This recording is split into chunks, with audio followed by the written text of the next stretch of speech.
Freezing November rain fell in relentless sheets the night 19-year-old Sarah Jenkins was thrown onto the cracked concrete of her parents' driveway. A cheap plastic trash bag containing her entire life slammed into the muddy puddles beside her, her mother's voice cut through the violent storm dripping with venom. "You are a disgrace. Don't ever bring that bastard child near this house." They thought she had thrown her future away for some suburban deadbeat. They thought her silence was born of shame.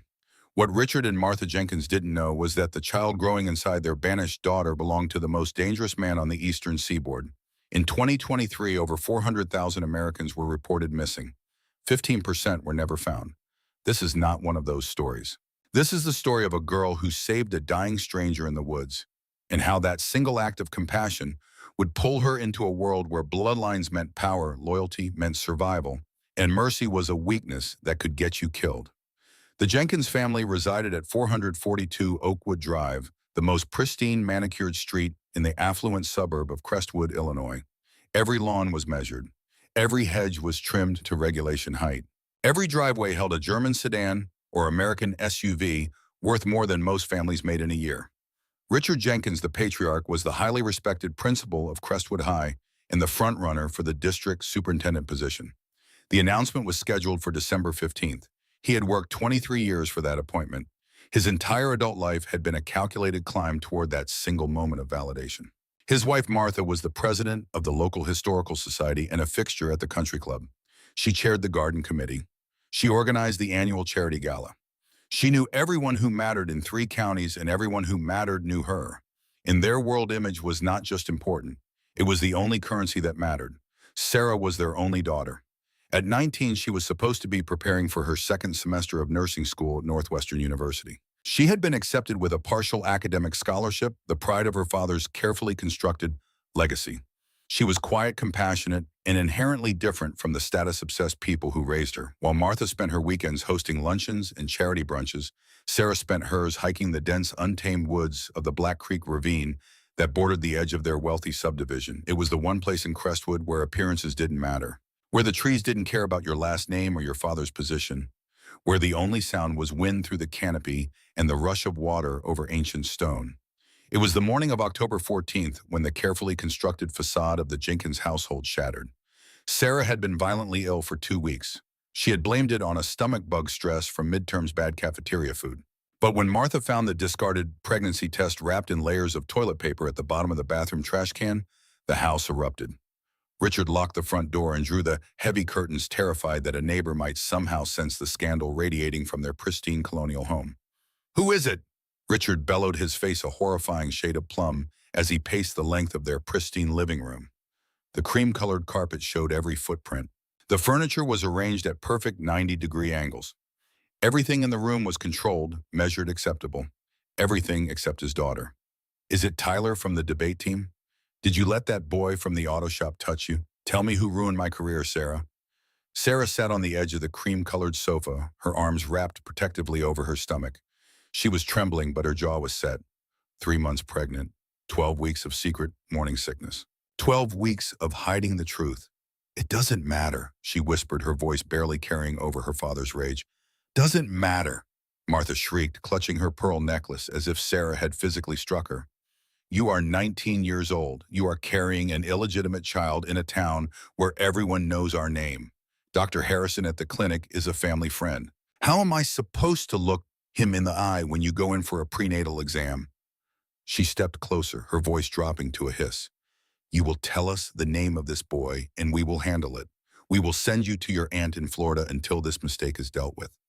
Sarah squeezed her eyes shut. She couldn't tell him the truth, primarily because she didn't fully understand the truth herself. How could she explain that the father wasn't a boy from the local high school, but a man she had found bleeding to death in the Black Creek Ravine 2 months prior? It was late August during a heavy summer thunderstorm. Sarah had been caught deep in the ravine when she stumbled upon a scene of absolute carnage. A man lay in the mud, his expensive black suit shredded, his body covered in deep, jagged wounds that looked like they had been made by knives or something worse. He was the most imposing man she had ever seen, broad-shouldered, towering, even as he lay broken on the ground. When she rushed to him, his eyes snapped open. They were gray, deep slate gray, with an intensity that seemed to burn straight through her. He had grabbed her wrist with surprising strength, his voice a low command. "No hospitals. They'll find me."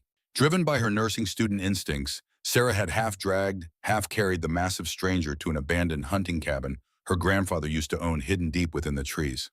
For 3 days, she skipped meals and lied to her parents, sneaking out to bring him bandages, water, antibiotics she'd stolen from the university medical supply room.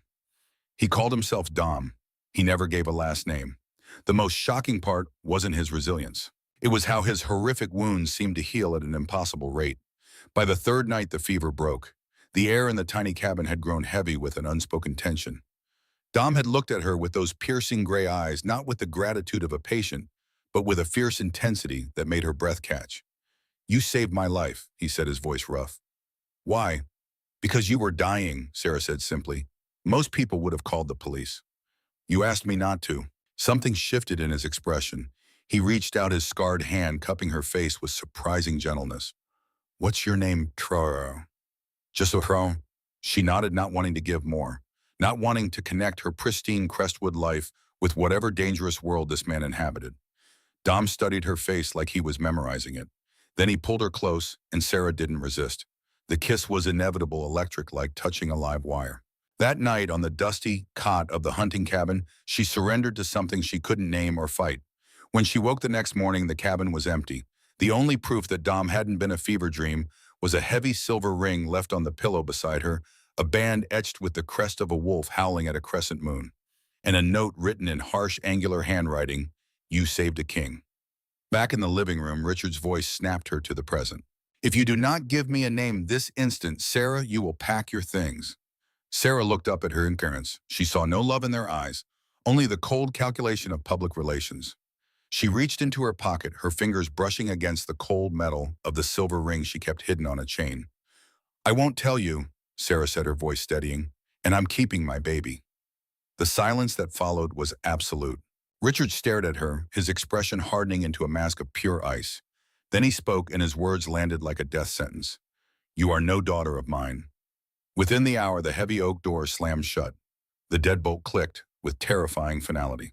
Sarah stood in the freezing November rainwater, plastering her dark hair to her face. She looked back at the sprawling, warm house that was no longer her home. Every window glowed golden. She had $50 in her pocket, a phone with a prepaid plan that would expire in 3 days, and a baby growing inside her that she barely understood.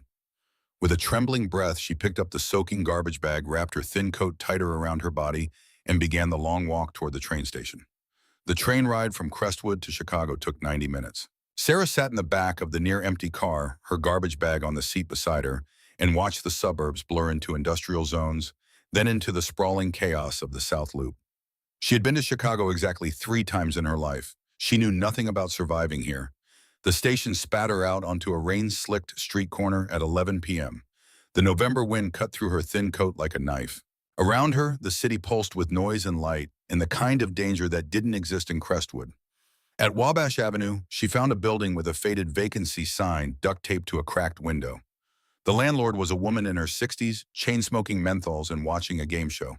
She looked Sarah up and down and didn't ask a single question. $500 a month, first and last up front, cash only. Sarah counted out the bills with shaking hands. 1050s. Every dollar she had saved from 3 summers of lifeguarding at the country club pool. The woman handed her a tarnished key. 5th floor, apartment 5C. Sarah climbed 5 flights of stairs in the dark. The stairwell smelled of mildew, old cooking oil, and desperation. Apartment 5C was smaller than her childhood bedroom. A kitchenette with a hot plate, a bathroom the size of a closet, a mattress on a rusted metal frame with stains she tried not to examine. One window looked out onto a brick wall 3 feet away. Sarah set down her garbage bag, locked the door, slid the chain into place, and then for the first time since her mother had found the pregnancy test, she allowed herself to cry. She cried until her throat was raw, until her eyes burned, until there was nothing left inside her but a hollow, aching exhaustion. Then she dried her face, pulled out her phone, and searched for jobs. By morning, she had applied to 14 positions. By afternoon, she had one response. The Copper Skillet was a 24-hour diner situated near a transit hub on South State Street. The owner, Brenda Walsh, was a woman in her 50s who had seen every tragedy the city had to offer and had survived them all. When Sarah walked in at 2 p.m. soaking wet from another rainstorm, Brenda was refilling napkin dispensers and smoking a cigarette despite the no smoking sign. "Help you? I applied online for the server position. Brenda finally looked at her, took in the cheap coat, the wet hair, the shadows under the eyes, took in the way Sarah's hand rested protectively over her still flat stomach. You pregnant? Sarah hesitated, then nodded. How far? 3 months. Brenda stubbed out her cigarette and crossed her arms. You got anyone who's going to come in here starting trouble? No. Brenda studied her for a long moment. Then she reached under the counter and pulled out a stained white apron. You drop a plate, it comes out of your pay. You work the graveyard shift, 11 p.m. to 7 a.m. 4 nights a week. Tips are yours. She tossed the apron across the counter. Clock in at 10:45 tonight. Sarah caught the apron, her eyes stinging with sudden gratitude. Thank you. Brenda waved a dismissive hand and lit another cigarette. Don't thank me yet, kid. You'll earn every dollar. Winter in Chicago was a different kind of violence. The wind off Lake Michigan cut through the South Loop like a blade. Sarah's thin coat was no match for the January cold, but she walked to work anyway. 4 nights a week, 11 p.m. to 7 a.m. because the bus cost $2 each way, and those $4 could buy a carton of eggs. By February, she was 5 months pregnant.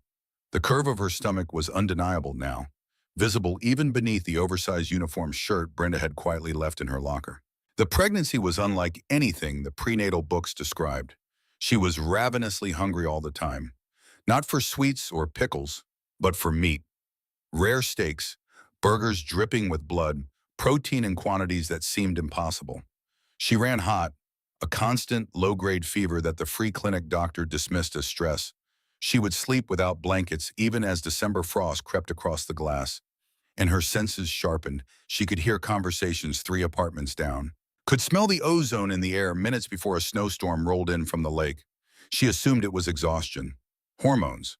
The body's strange response to stress and poverty. She didn't know that human bodies were not designed to carry what was growing inside her. March brought the first warm days. Sarah was 6 months pregnant now, visibly so. One night during the dead hours between 3 and 5 a.m., Brenda sat down across from her in a back booth. You got a plan? Brenda asked, lighting a cigarette. For when the baby comes? Sarah wrapped her hands around a warm mug. I've saved $800. I've been looking at used cribs online. There's a women's shelter that gives out free diapers once a month. What about the father? Sarah's jaw tightened. He's not in the picture. Brenda was quiet for a long moment. Then she stubbed out her cigarette and stood. You go into labor on my shift. I'm driving you to the hospital myself. And you come back here. After you hear me, I'll hold your job. Sarah's throat constricted. Why are you helping me? Brenda looked at her like the question was stupid. Because somebody should have helped me when I was 19 and pregnant and alone in this city. But nobody did, so I'm helping you. That night, for the first time in months, Sarah felt something other than fear. April brought unseasonable warmth. Sarah was 7 months pregnant, her feet swelling during the shifts, her back aching constantly. She moved slower, more carefully, one hand always resting on her stomach where the baby kicked with aggressive energy. Late one night during her break, Sarah sat in the back alley on an overturned milk crate. The baby kicked hard against her palm. Who are you? She whispered. She thought about Dom, about the man she had found dying in the Black Creek ravine. She had spent months trying to convince herself he had been real. But the ring was real. She wore it on a chain around her neck, hidden beneath her shirt. Heavy silver etched with a wolf and crescent moon. Sometimes she would pull out her phone and search for him. Dominic and New York and businessman. Pages of results that led nowhere. She touched the ring through her shirt. Your father saved my life, she said quietly to her stomach. I saved his first, but he saved mine too. The first week of May brought unseasonable heat. Sarah was 8 months pregnant, enormously uncomfortably pregnant. On May 14th, a freak spring thunderstorm rolled in off the lake. Sarah was halfway through her shift when she felt the first contraction. 20 minutes later, her water broke. It happened in the middle of the diner, a sudden warm gush that soaked through her jeans. Sarah stood frozen, staring down at the puddle spreading beneath her feet. Brenda appeared within seconds. Marcus closed the kitchen. Everyone out. Brenda's car was a 20-year-old Lincoln with a cracked windshield. She practically carried Sarah to it, easing her into the passenger seat while the rain hammered down. How far apart are the contractions? I don't know, Sarah gasped. 10 minutes, where you... Brenda drove like she was being chased, running red lights, laying on the horn. The 3 miles to Chicago Mercy Hospital took 8 minutes. Within seconds, nurses appeared with a wheelchair, rushing Sarah through automatic doors into the fluorescent brightness of the ER. The delivery room was cold and too bright. A doctor appeared, Dr. Gallagher, young with kind eyes and a tired face. Sarah, I'm going to check your dilation. Everything was pain, now relentless and consuming. She's at 8 centimeters, Dr. Gallagher said to a nurse. This is moving fast. Your blood pressure is dropping. The baby's heart rate is elevated higher than I've ever seen. Another contraction hit different this time. Not just pain, but pressure immense and unstoppable. I need to push, Sarah said. Not yet, Sarah. I need to push now. Dr. Gallagher moved into position. Okay, on the next contraction, push as hard as you can. Sarah pushed. She screamed. She pushed again, her hands gripping the bed rails so hard she felt the metal bend. I can see the head, Dr. Gallagher said. One more big push. Sarah gave one final earth-shattering push that felt like it tore her apart. And then the pressure was gone. The room fell silent. Not quiet, silent, no baby crying. Terror flooded her veins. My baby, she choked out. Why isn't he crying? The nurses were staring. Dr. Gallagher stood frozen, his face pale. He's fine, Dr. Gallagher said slowly. He's more than fine. He stepped forward and placed the baby in Sarah's arms. Sarah pulled back the blanket with trembling hands. The baby wasn't crying because he wasn't distressed. He was completely alert. His eyes were open, dark, and focused, tracking her face with an intensity no newborn should possess. He had a thick shock of black hair, and he was big, 8, maybe 9 pounds of solid, sturdy infant. But it was his eyes that stopped her heart. They were gray, deep slate gray with a luminous quality that caught the harsh hospital lights, exactly like his father's. The baby made a sound, not a cry, a low, strange rumble that vibrated in his tiny chest. Sarah stared down at him, her hands shaking.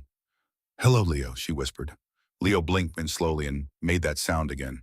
Then he turned his face into her chest and fell silent. Dr. Gallagher cleared his throat. He's 7 pounds 9 ounces, 19 inches long. All his vitals are perfect.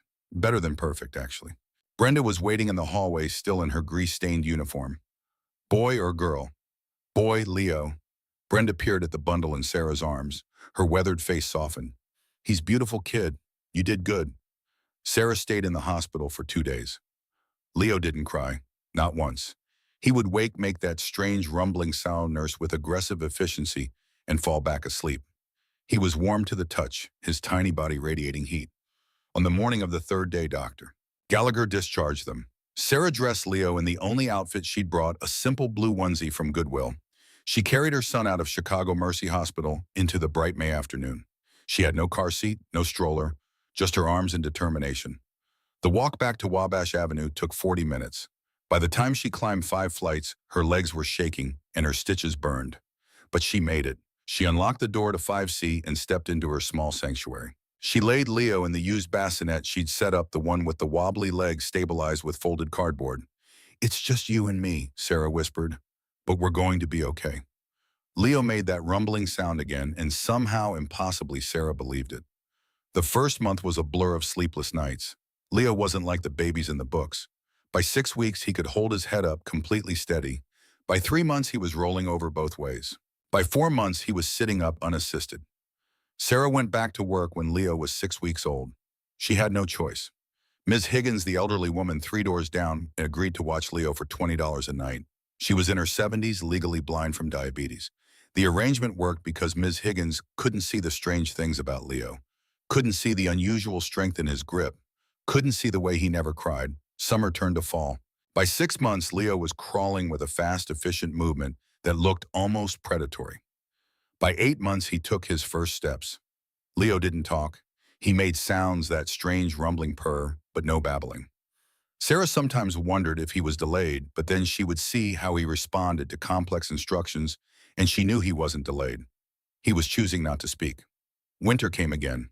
Leo's first birthday approached. Sarah scraped together enough money to buy a small cake from the grocery store, chocolate with blue frosting. They sang Happy Birthday. Leo watched with solemn eyes, then grabbed a fistful of cake and shoved it into his mouth. He was strong enough now to push his high chair across the kitchen floor. That night, after Miss Higgins left and Leo was asleep, Sarah sat on her mattress and cried. Not from sadness, from exhaustion, from the bone-deep weariness of surviving alone for 18 months. She pulled out the silver ring and held it in her palm. I hope you're proud of him, she whispered, because he's incredible, and I'm terrified of him. She didn't know that 1,000 miles away, two men were finally closing in on the trail that had gone cold. She didn't know that a gas station security camera in Gary, Indiana, had captured footage of a young woman with a baby, and that facial recognition software had just pinged a match. She didn't know that in 72 hours, her carefully constructed life of anonymity was about to shatter. It happened on a Tuesday afternoon in June, exactly 1 week after Leo's first birthday. The diner was nearly empty, suspended in that dead zone between lunch and early dinner. Sarah was wiping down the counter, her mind calculating whether she had enough in tips to buy Leo new shoes. The bell above the door chimed. Two men walked in, and they didn't belong. They wore tailored charcoal gray suits that probably cost more than Sarah made in 3 months. Their shoes were polished despite the grime of Chicago streets. They moved with a predatory fluidity, their footsteps making absolutely no sound. The taller one had sharp cheekbones and cold amber eyes. The second was broader built, like he could tear a door off its hinges. They approached the counter. The tall one studied Sarah's face with an intensity that made her skin crawl. "We're looking for someone, a young woman, dark hair, early 20s. She would have a child with her. A boy, approximately 1 year old." Sarah's hands began to shake. She forced her voice steady. "We get a lot of people in here." The man tilted his head slightly, and Sarah noticed something pinned to his lapel. A small silver crest, a wolf howling at a crescent moon. The same image etched into the ring she wore hidden beneath her shirt. Her breath caught. Brenda appeared from the kitchen, stepping between Sarah and the counter, arms crossed. "You're going to have to be more specific, or you can order coffee. Otherwise, the door is right behind you." The tall man inhaled deeply, his nostrils flaring in a way that seemed too animalistic. The broad-shouldered one made a sound deep in his chest, not quite a growl. "We don't want coffee," the tall man said smoothly. "We want the girl." Brenda reached for the panic button. Before her fingers could touch it, the tall man moved, impossibly fast, his hand clamped over Brenda's wrist, gentle but immovable. "Please don't do that. We mean no harm, but she is coming with us." Panic overrode Sarah's paralysis. She turned and ran, through the swinging doors into the kitchen, knocking over silverware, through the back door into the alley. Her cheap sneakers slipping on wet pavement, her heart hammering. She had to get to Leo. She could hear them behind her, not running with heavy footfalls. Their steps were silent, terrifyingly swift. Sarah burst onto Wabash Avenue, dodging traffic. Horns blared. She hit her building at a dead sprint, taking stairs 3 at a time. 4th floor, 5th floor. She pounded on Ms. Higgins' door. "Ms. Higgins, it's Sarah. Open the door." Locks clicked. Ms. Higgins peered out through thick glasses. "Sarah, dear, you're early." Sarah pushed past into the cluttered living room. Leo was sitting on the braided rug, calmly stacking wooden blocks with impossible precision. When he saw his mother, those luminous eyes brightened. He made that low rumbling sound. Sarah scooped him up, pressing his warm body against her chest. "We have to go." "Thank you, Miss Higgins. I have to go right now." She turned toward the hallway, but it was too late. They were standing in the doorway, both of them, filling the narrow frame. They didn't look winded. They looked perfectly calm. Miss Higgins smiled her vague smile. "Oh, you have guests, Sarah. What polite young men." The tall man took one slow step into the apartment, hands raised in a gesture of peace. "Sarah," he said, his voice low and soothing, "please don't run. If we wanted to hurt you, you would not have made it out of the diner." Sarah backed away, clutching Leo. "Stay away from us. I don't know who you are." The broad-shouldered man stepped into the room. His eyes scanned Sarah briefly, then dropped to the child in her arms. The moment his gaze locked onto Leo, he froze. Leo, sensing the attention, turned his head. He rested his chin on Sarah's shoulder and stared directly at the two men. The baby didn't cry, didn't shrink away. Instead, those eyes seemed to flash with something luminescent.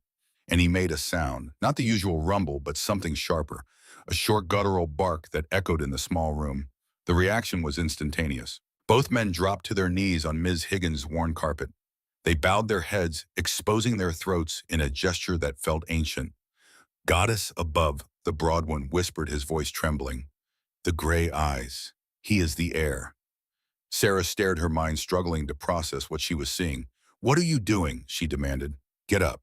The tall man, still on his knees, slowly raised his head. His amber eyes were wide with reverence. "We've been searching for you for over a year," he said quietly. "Luna." Sarah's grip on Leo tightened. "Don't call me that. Who are you?" "My name is Gideon Cross," the tall man said. "This is Wyatt Stone. We are enforcers for the Obsidian Syndicate. We serve Dominic Thorne." The name hit Sarah like a physical blow.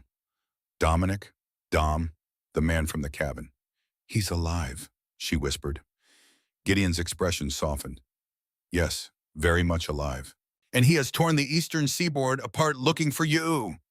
Sarah's legs gave out. She slid down the wall until she was sitting still, clutching Leo. I don't understand. He left. He disappeared. I thought he was dead. They did come back, Wyatt said, his voice rough. They burned the cabin to the ground. When Dominic recovered enough to return, he found nothing but ash. He thought you had died in the fire. Tears burned Sarah's eyes. I left before dawn. I had to get home before my parents noticed. I didn't know about the fire. I didn't know he was looking for me. Gideon rose slowly, moving carefully. He believed you were dead for 6 months. It nearly destroyed him, but then he started finding inconsistencies. No body, no death certificate. He realized you might have survived, and he has had every resource searching for you since. What is he? Sarah asked. What are you, that thing you just did kneeling? Wyatt and Gideon exchanged a glance.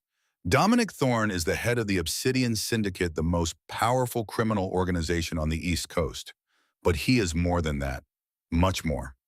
I don't care about crime syndicates, Sarah said desperately. I just want to keep my son safe. And he will be, Gideon said, safer than you can imagine, because he is Dominic's son, the heir. And in our world, that makes him untouchable. Leo reached out both hands toward Gideon, making that rumbling sound. He wants me to hold him, Gideon said with wonder. May I? No. Sarah, Gideon said gently, I would die before I let harm come to this child. He is everything. Please. Against every instinct, Sarah slowly extended Leo toward Gideon. The enforcer took the baby with reverence, cradling him like he was made of glass. Leo looked up at Gideon's face, studying him. Then he smiled, showing his small white teeth, and patted Gideon's scarred cheek with one pudgy hand. Gideon's eyes went bright with unshed tears. He's perfect, he whispered. Wyatt stepped forward, and Leo immediately reached for him too. The two dangerous men passed the baby between them, like he was the most precious thing in existence. These men worshipped her son. Ms. Higgins returned with a tray of teacups. Would your friends like some tea, Sarah, dear? Sarah almost laughed, but the sound came out as a sob. We need to leave, Gideon said, still holding Leo. Tonight. We have a plane waiting. Dominic is in New York. He needs to see his son. I can't just leave, Sarah said. I have an apartment. You have survival, Wyatt corrected gently. Not a life. You've done an incredible job keeping him alive, despite impossible circumstances. But you don't have to survive anymore, Sarah. You can live. Sarah looked around the cluttered apartment, at the peeling wallpaper, at the life she'd built from nothing. Then she looked at Leo, content in a stranger's arms, and thought about the exhaustion that never went away, the fear that never stopped. If I come with you, she said slowly, what happens to me? You are the mother of the heir, Gideon said. That makes you second only to Dominic himself. No one will harm you, no one will disrespect you. And if I want to leave, Gideon hesitated, then honestly, I don't know. That would be Dominic's decision. But I know he searched for you for 15 months. I know he never stopped believing you were alive. It wasn't a promise of freedom, but it was honest. Sarah stood on shaking legs. I need to pack. 20 minutes. She walked to her own apartment, unlocked the door, stepped into the space that had been her entire world. She packed mechanically, clothes, voice, medical records, the silver ring which she transferred to her pocket. She looked around the tiny studio one last time, at the bassinet with the wobbly leg, at the stained mattress, at the hot plate where she'd cooked 1,000 desperate meals. She wasn't sad to leave it. She was terrified of what came next. 20 minutes later, Gideon and Wyatt had procured black duffel bags and efficiently packed her belongings, while Wyatt held Leo, who had fallen asleep against his shoulder. I need to tell Brenda, Sarah said. We'll handle it, Gideon said. We'll make sure she knows you're safe, and we'll compensate her generously. Sarah turned to Ms. Higgins. I have to go away for a while. Thank you for taking care of Leo. The elderly woman smiled warmly. Such a sweet boy. You take care, dear. And just like that, Sarah Jenkins walked out of her apartment building for the last time. The SUV waiting was exactly what Sarah expected. Black, armored, windows tinted dark, New York plates. Gideon helped Sarah inside. The interior smelled of leather and something else. Clean and expensive and dangerous. Wyatt secured Leo into a car seat already installed, a top-of-the-line model. Leo woke briefly, looked around with mild interest, fell back asleep. The drive to the private airstrip took 40 minutes. Sarah watched the city blur past, watched familiar streets give way to industrial zones and then empty lots, and finally to Indiana farmland. She was leaving Chicago, leaving the only place she'd felt safe in 18 months. Gideon in the front seat turned to look at her. Dominic doesn't know, he said quietly, about the boy.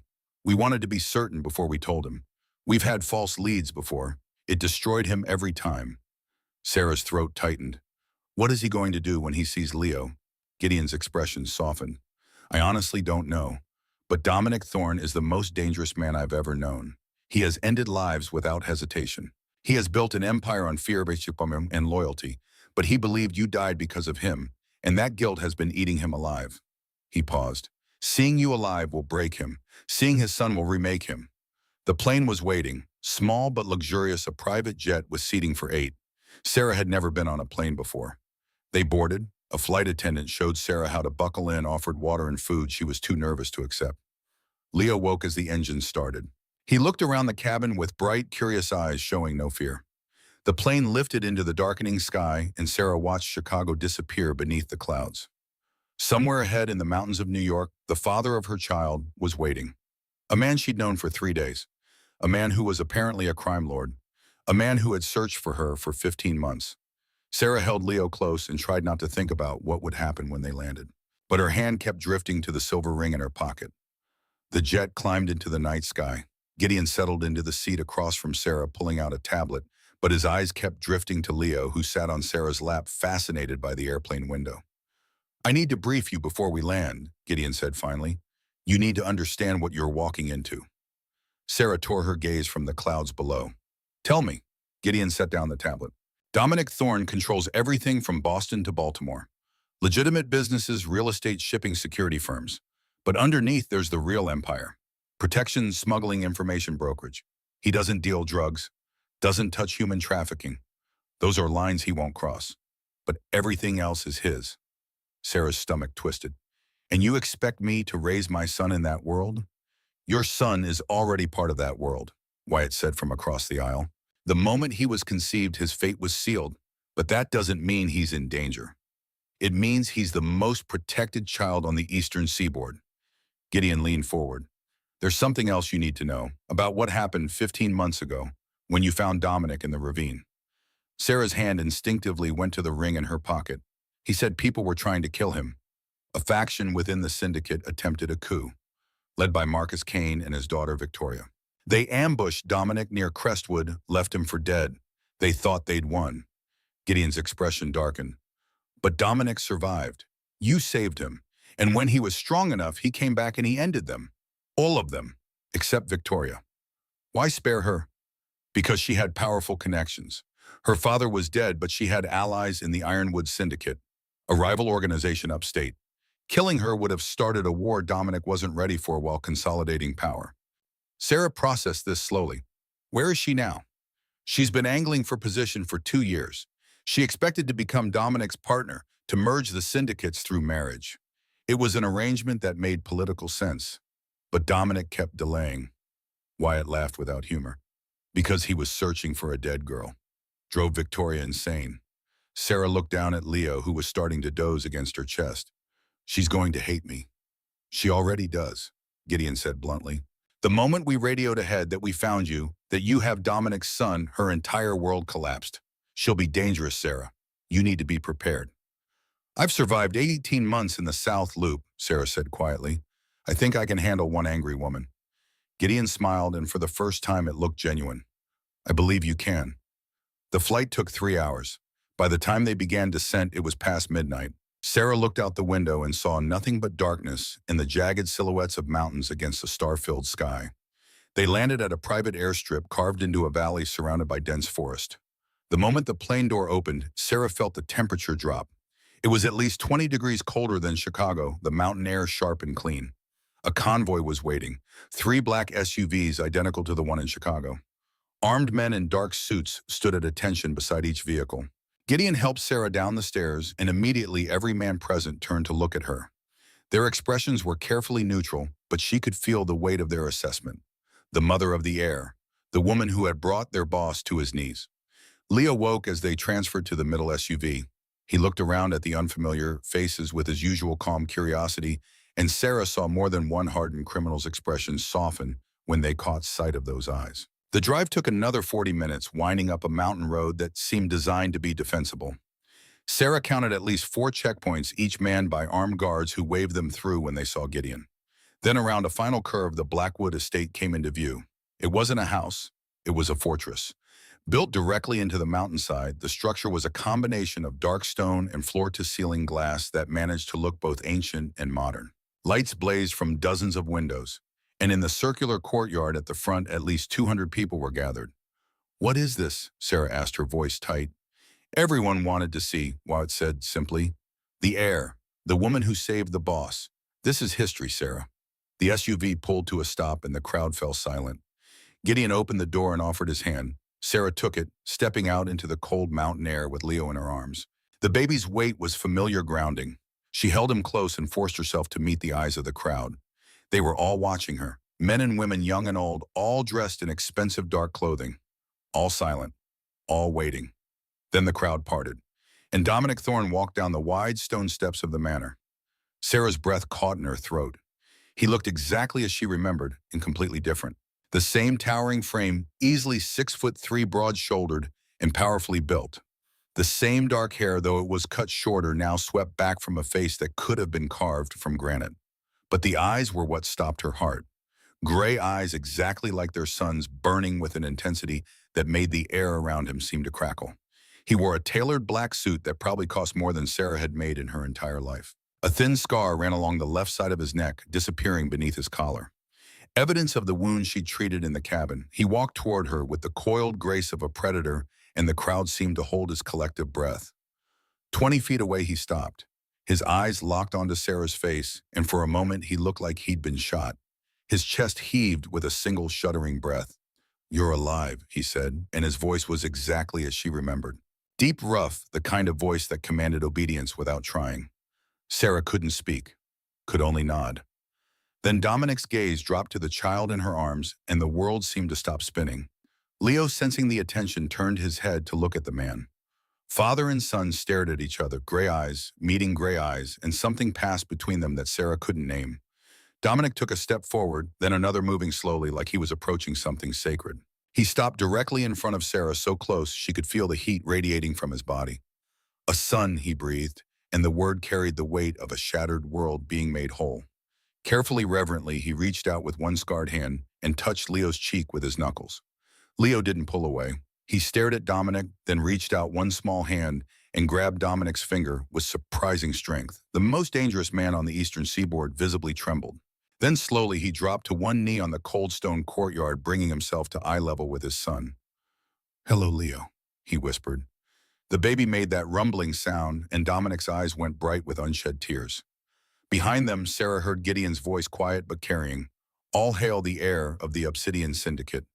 As 200 people dropped to their knees, Sarah stood in the center of it all, holding her son, while Dominic knelt before them both.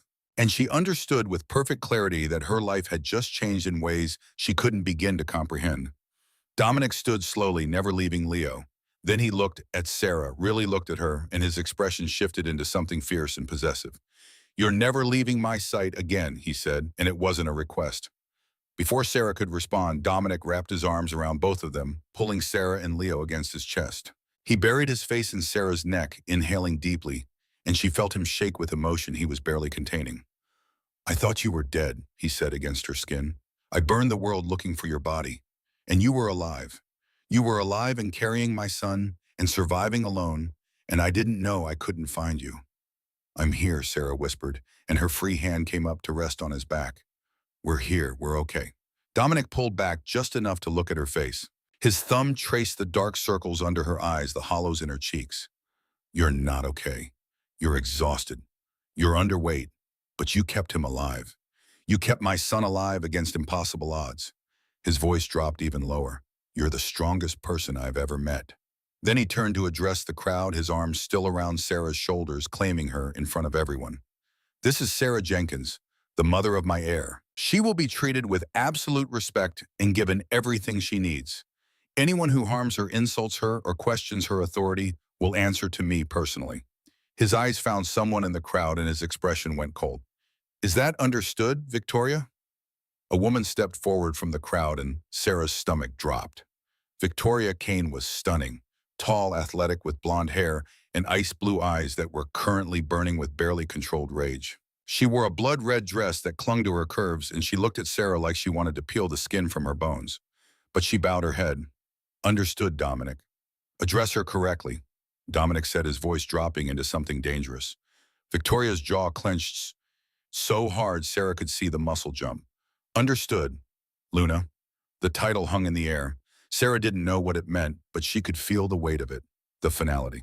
Dominic turned back to Sarah. Let's get you inside. You both need rest food medical attention. He led her up the steps and into the manor, the crowd parting before them like water. Sarah caught glimpses of massive rooms art that belonged in museums, luxury that made her South Loop apartment seem like a different planet. They ended up in a suite that was larger than some houses, a bedroom with a king-size bed covered in what looked like silk, a bathroom with marble and a soaking tub, and a connected nursery that had clearly been prepared in the hours since Gideon had called ahead. A crib that probably cost thousands, toys still in their packaging, clothes in every size, everything a child could possibly need. This is too much, Sarah said quietly. This is the bare minimum, Dominic countered. He looked at Leo, who was getting fussy tired from the long journey. May I? Sarah hesitated, then carefully transferred Leo to his father's arms. Dominic held his son like he was made of glass, staring down at him with an expression of such pure wonder that Sarah's throat tightened. He has your eyes, she said. He has your courage, Dominic replied, to survive what you've served and to keep him safe and healthy with nothing that's not genetics. That's you. A knock at the door interrupted them. A man in his 60s entered carrying a medical bag. Dr. Jonathan Hayes, Dominic said. The best. He's going to check you both over. The examination was thorough. Dr. Hayes measured Leo, checked his reflexes, listened to his heart and lungs. His eyebrows climbed higher with each test. This child is remarkably healthy, he said finally. Advanced development across the board. Strength, coordination, awareness. I've never seen anything quite like it. He turned to Sarah. And you, young lady, are severely depleted. Anemic, underweight, showing signs of chronic stress and malnutrition. You pushed your body to its absolute limit. I did what I had to do, Sarah said. And now you don't have to anymore, Dr. Hayes said gently. I'm prescribing high-protein meal supplements and complete rest for at least 2 weeks. Your body needs to recover. After the doctor left, after Leo was fed and changed, and finally asleep in the expensive crib, Sarah found herself alone with Dominic for the first time since the cabin. He stood by the window looking out at the mountain darkness, his broad back to her. Why didn't you tell me, he asked quietly, in the cabin? Why didn't you tell me your name, where you lived? You didn't ask, Sarah said. You were dying, and then you were healing, and then you were gone. Dominic turned to face her. I left that ring as a protection marker. In my world, it means you're under my direct protection. If anyone with connections had seen it, they would have brought you to me immediately. I lived in the South Loop, Sarah said. Not a lot of organized crime connections at the Copper Skillet Diner. Dominic crossed the room in 3 strides and pulled her up from the chair where she'd been sitting. His hands framed her face, tilting it up, so she had to meet his eyes. I should have stayed, he said. I should have made sure you were safe. You would have died if you'd stayed, Sarah interrupted. Gideon told me. They burned the cabin. They would have found you. They thought they killed you too. I spent 6 months believing you died because of me, because I was careless enough to get ambushed near your town, because I drew that danger to you. His thumb traced her lower lip. I have done terrible things, Sarah. I have hurt people, killed people, built an empire on fear. But losing you broke something in me that I didn't know could break. Sarah's hands came up to rest on his chest, feeling his heart hammer beneath her palms. What happens now? Now you rest, you recover, you let me take care of you and our son, and when you're ready, we figure out what comes next. What if I want to leave? Dominic's expression went very still. Do you? Sarah thought about the studio apartment, the graveyard shifts, the constant fear of one bad month destroying everything. Then she thought about Leo asleep in a crib that cost more than she'd made in a year, protected by 200 people who would die for him. I don't know, she said honestly. I don't know anything anymore. Then stay until you do know, Dominic said. Stay and let me prove that I can give you both the life you deserve. Before Sarah could respond, her exhausted body made the decision for her. She swayed on her feet, and Dominic caught her, lifting her effortlessly into his arms. He carried her to the enormous bed and laid her down on silk sheets that felt like clouds. Sarah tried to protest to say she needed to stay near Leo, but Dominic was already setting up a baby monitor, angling it so she could see the nursery from the bed. "Sleep," he commanded. "I'll watch over you both." And Sarah, too tired to argue, too overwhelmed to think, finally let herself surrender to the exhaustion that had been building for 18 months. She slept for 14 hours straight. 3 weeks passed in a blur of adjustment. Sarah's body slowly recovered under Dr. Hayes' strict regimen. The dark circles faded from under her eyes. Color returned to her cheeks. The constant exhaustion finally began to lift. She learned the rhythms of the manor, met the key players in Dominic's organization, and slowly began to understand the world she'd fallen into. Gideon became a constant presence, professional, but kind, always ready to explain the politics she didn't understand. Wyatt appointed himself Leo's personal guardian and could often be found on the floor of the nursery, letting the toddler stack blocks on his head while maintaining the stone-faced expression of a trained killer. Victoria kept her distance, but Sarah could feel her hatred like a physical presence whenever they were in the same room. At formal dinners, the blonde woman would sit at the far end of the table, her ice-blue eyes tracking Sarah's every movement with barely concealed venom. And Dominic was everywhere and nowhere, running his empire, making decisions that affected thousands of people, but always back by evening to have dinner with Sarah and Leo, watching his son with an intensity that bordered on obsession. One night, Sarah woke to find Leo's crib empty. Panic shot through her until she saw the light from the sitting room. She found Dominic in an armchair, Leo asleep against his chest, both of them peaceful in the dim lamplight. "He had a nightmare," Dominic said softly. "First time I've seen him actually cry." Sarah sat on the arm of the chair. "He doesn't cry much, never has. He's not like other children," Dominic said, and there was no question in his voice. "You've noticed." "Of course I've noticed. He's my son." Dominic stood cradling Leo carefully and crossed to where Sarah sat. He leaned down and kissed her forehead, soft and reverent. "Thank you," he whispered, "for saving me, for surviving, for giving me a son." Sarah reached up and cupped his scarred cheek. "What are we, Dominic? What is this?" "I don't know yet," he said honestly. "But I know I'm not letting you go. I know I'll protect you both with everything I have. And I know that you changed my entire world the night you found me in those woods." The next morning, Dominic announced that there would be a formal banquet to officially introduce the heir to the territory's elite. Sarah's stomach twisted with anxiety, but she nodded. "When?" "Friday night, 3 days from now." Sarah spent those 3 days being fitted for gowns by a team of stylists who descended on the manor like a particularly aggressive flock of birds. They measured, pinned, adjusted, and finally presented her with a midnight blue silk gown that pooled around her feet like liquid water. "You look like a queen," Dominic said when he saw her the night of the banquet. "I look like I'm playing dress-up," Sarah countered, but she couldn't deny the woman in the mirror looked nothing like the waitress from the copper skillet. The great hall of Blackwood Manor had been transformed. Crystal chandeliers cast warm golden light over tables draped in black silk, loaded with roasted game-aged wines and imported delicacies. 300 guests filled the room, the alphas and elite of the Northern Territories. Sarah entered on Dominic's arm with Leota in her other arm, dressed in a tiny black suit that made him look absurdly formal. The baby, as usual, was completely calm, his luminous eyes taking in the crowd with interest rather than fear. The dinner proceeded with tense formality. Sarah was seated at the head table flanked by Dominic and Gideon.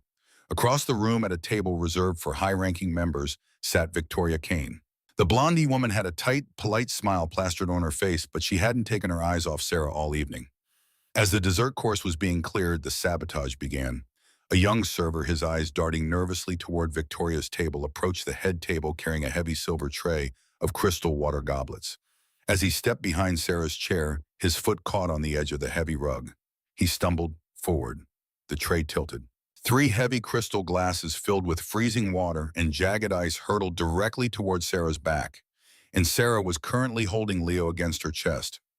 But before the water could make contact, before even Dominic or Gideon could react, something impossible happened. Leo, who had been quietly chewing on a silver spoon, suddenly sat bolt upright on Sarah's lap. The toddler let out a sound, not a cry, not a growl, but a sharp concussive bark that vibrated with pure undiluted command. Simultaneously, an invisible kinetic shockwave exploded from the 1-year-old boy. The heavy crystal goblets froze in midair for a fraction of a second before violently shattering backward. The freezing water and ice sprayed entirely over the server, who was thrown off his feet and slammed into the stone pillar behind him with a sickening crunch. The great hall descended into absolute stunned silence. 300 elite criminals stared in sheer terror at the toddler sitting on the human woman's lap. A pup that young should not have access to an alpha aura. It was biologically impossible. It defied every law of their world. Yet the air in the room was thick with a crushing, suffocating dominance that was forcing half the guests to fight the urge to bare their throats. Dominic was out of his chair in a millisecond, his chair clattering against the stone floor. He didn't check on Leo. He knew his son was unharmed. He stalked directly toward the groaning server on the floor. He hauled the young man up by his collar, lifting him completely off the ground. Dominic inhaled deeply, his nostrils flaring as he caught the faint, acrid scent of the liquid that had spilled on the server's uniform. "Wolfsbane!" Dominic snarled, his voice vibrating with a demonic fury that shook the chandeliers. The entire room erupted into panicked murmurs. Assassination attempts on a royal heir were acts of treason punishable by slow, agonizing death. "Who gave you the order?" Dominic demanded, his claws extending, piercing the server's uniform and drawing blood. The server, terrified and weeping frantically, looked across the room, his eyes locked directly onto Victoria Sterling. Victoria's face drained of all color. She stood up her chair, scraping loudly. "Alpha, I swear to you, I have no idea." "Silence," Dominic roared. He dropped the server into the hands of Wyatt, who had materialized beside him. The king turned his lethal gaze toward Victoria. Sarah held Leo tightly, her heart hammering against her ribs. She looked at her son, whose eyes were still glowing faintly, completely unfazed by the case he had just caused. She realized then that she wasn't just raising a child. She was raising something extraordinary, something powerful. And as Dominic signaled his enforcers to surround Victoria's table, Sarah knew that the quiet, hidden life she had fought so hard to build was over. Sarah stood up, the midnight blue silk pooling around her, and placed a calming hand on Dominic's heavily muscled arm. "Do not kill her here, Dominic," Sarah said, her voice remarkably steady, carrying across the silent, breathless hall. "It makes you look like a tyrant. Send her back to her father in disgrace. Let the Ironwood pack deal with their own trash." The room stared at the human Luna in shock. She had just issued a political decree overriding the Alpha's bloodlust with cold, calculated strategy.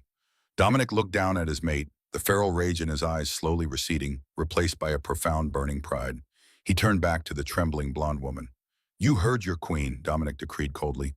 "Get out of my sight." Victoria's ice-blue eyes flashed with hatred, but she bowed her head and allowed herself to be escorted from the hall by 4 heavily armed enforcers. The expulsion of Victoria Kane from the Obsidian Court sent shockwaves through the northern territories. By dawn, the Ironwood convoy had retreated back upstate. But Victoria Kane was not a woman who accepted defeat gracefully. It took Victoria's private investigators less than 48 hours to trace Sarah back to 442 Oakwood Drive in Crestwood, Illinois. Richard and Martha Jenkins had spent 2 years bearing the scandal of their daughter's pregnancy. Richard had secured his superintendent position. Martha's country club standing was absolute.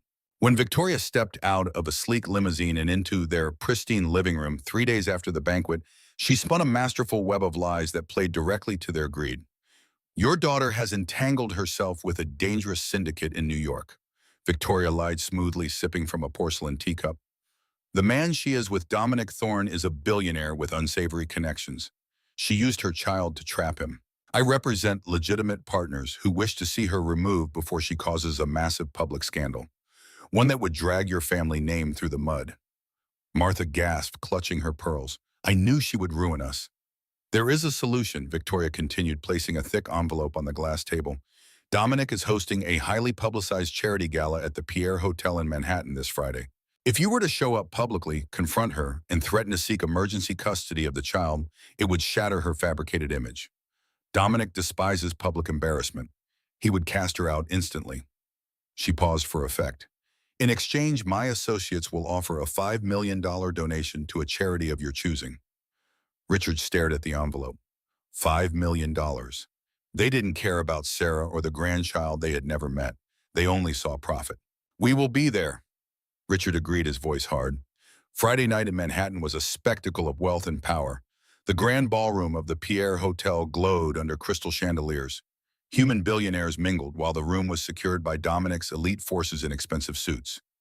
Sarah stood near the grand staircase, radiating quiet confidence in a stunning emerald green gown, a priceless diamond pendant resting against her collarbone. She was no longer a terrified teenager. She had spent the last month mastering pack politics and syndicate history. She was evolving into a queen. Dominic stood faithfully by her side in a bespoke midnight blue tuxedo, his hand resting possessively on her lower back. "You are commanding this room," he murmured. "Even the human senators are terrified of you." The peace shattered at exactly 10 p.m. The heavy doors swung open and Richard and Martha Jenkins marched in, looking wildly out of place in their Crestwood Country Club finest. Sarah's breath hitched as she saw the two people who had thrown her into the freezing rain. Emboldened by the promise of $5 million, Richard shoved past a Wall Street executive. "Sarah," he barked, his voice silencing the string quartet. "What is the meaning of this? You vanish for 2 years and we find out you are playing dress up with a child you can't even afford to feed." The human guests looked confused, but every syndicate member in the ballroom, over 100 apex predators, went rigid at the profound disrespect shown to their Luna. Dominic stepped in front of Sarah, his eyes locking onto Richard. The human stumbled backward, hit by an invisible wall of dominant energy. "You have exactly 3 seconds to step away from my mate," Dominic growled, "before I tear your throat out in front of these cameras." "She is my daughter," Richard stammered, terrified but greedy. "We are filing for emergency custody tomorrow. You think you can just buy her, Mr. Blackwood?" Before Richard could finish, Sarah stepped out from behind Dominic. She did not shrink. She looked at the man who had condemned her and felt only pity. "You don't care about my son," Sarah's voice echoed clearly, holding the undeniable authority she had learned. "You threw me into the street with $50 because my pregnancy inconvenienced your reputation. You are not my family, and you are severely mistaken about who you are dealing with." She looked up at the balcony where Gideon stood watching. "Gideon, bring the woman who sent them." From the shadows, Gideon emerged, dragging a battered, terrified Victoria Kane. Victoria had underestimated the Obsidian King's intelligence network. Dominic's spies had intercepted her communications days ago.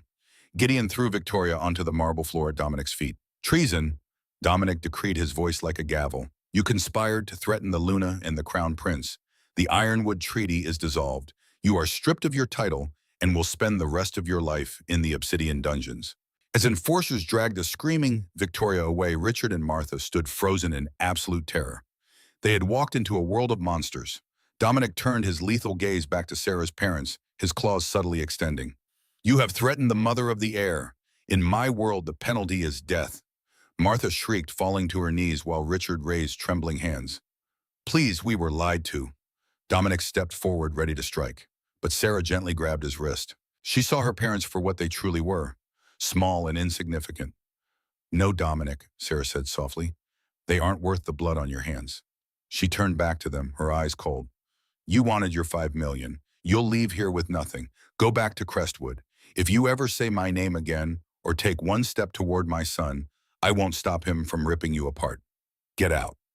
The sheer dominance in her voice sent Richard and Martha scrambling backward, fleeing the ballroom in utter disgrace. The heavy doors clicked shut. In unison, over 100 elite criminals and billionaires dropped to one knee, bowing their heads in profound reverence. They were not bowing to Dominic. They were bowing to Sarah. She had proven her strength, her mercy, and her absolute fitness to rule. Dominic cupped her face in his scarred hands, his eyes glowing with endless devotion. "My beautiful, terrifying queen," he whispered. "The entire world bows to you, but I am yours completely and forever." Sarah smiled, wrapping her arms around the massive Alpha King. She had weathered the storm, fought through the darkness, and finally claimed her rightful place. 6 months later, Sarah stood on the balcony of Blackwood Manor, watching Leo play in the courtyard below. At 18 months old, he was running with startling speed, chasing Wyatt around the fountain, while the massive enforcer pretended he couldn't catch the toddler. Her body had fully recovered.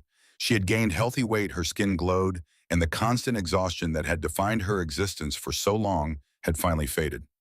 She had also begun learning the family business. Dominic included her in meetings, taught her to read financial reports, explained the delicate balance of power that kept their empire stable. She discovered she had a talent for negotiation, for reading people, for knowing when to push and when to show mercy. The syndicate members who had initially doubted her now sought her counsel. She had proven herself not just as the mother of the heir, but as a leader in her own right. Dominic joined her on the balcony, wrapping his arms around her waist from behind, resting his chin on her shoulder. "What are you thinking about?" "How far we've come," Sarah said.